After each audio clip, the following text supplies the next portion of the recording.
My name's Max Banier and I'm a reporter for TVNZ. I came to the University of Otago and studied media, film and communications.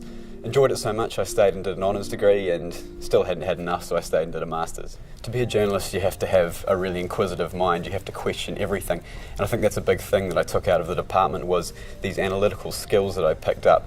Never looking at anything, taking it at face value, always looking deeper. Working to deadlines is so key when you're a journalist. Often you'll have to hit 2 deadlines a day. So at the film department, working to deadlines all the time stands you in really good stead for that aspect of the job. My first really big story was the 2010 Christchurch earthquake. It happened about 4:30 on a Saturday morning, so we were all just shaken awake. My parents were staying in Christchurch at the time, so obviously my first priority was to make sure they were safe and get them out, but I also knew I had to stay and to help cover the story and get the news out to the world about what was happening in Christchurch. But straight away we all knew, hey, this is really big. So within a couple of hours I'd made my way into the newsroom, still sort of half asleep, and by then we already had rolling coverage up of the earthquake, and before I knew it there I was live on CNN in front of a global audience of hundreds of millions. Water is the main concern. People are being asked to conserve water and to conserve food and to boil any tap water they might use, Natalie. All right, we appreciate your reporting and thank you for your personal account of what you went through. I'm sure there are many stories like that. This was a big one, and we really appreciate you being with us. Max Banier from New Zealand. Thanks, Max. And I think by the end of that day I'd done lives. I'd done 2 lives with CNN, I'd done B-Sky B in the UK, 3 Aussie networks and Al Jazeera.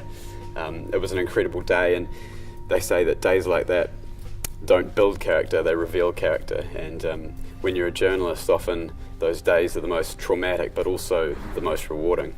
Not every day there's worldwide breaking news, but every day there is a really interesting and exciting story to tell about this Otago region to a national audience.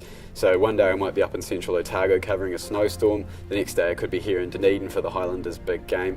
There's always something important to tell from this region, and it's a real privilege to get to tell it to the whole nation. You could go to journalism school, but here at Otago you're going to get the same world-class education, plus you're going to get a really good understanding of how the world works, and that's such a crucial thing to have if you want to be a journalist. Aside from all the valuable skills you'll pick up in this department, it's the friendships and the relationships that you build during your time here that are going to stand you in really good stead in the future. I went to high school overseas, so when I got to Dunedin I literally did not know a single person here, but within a few weeks of studying at Otago I just felt completely at home, and pretty much all the very best friends that I still have to this day are people I met in those first few years at Otago. When you go to Otago, and by working hard and by immersing yourself in this wonderful culture that is here, it's going to set you up to go wherever you want to go in life.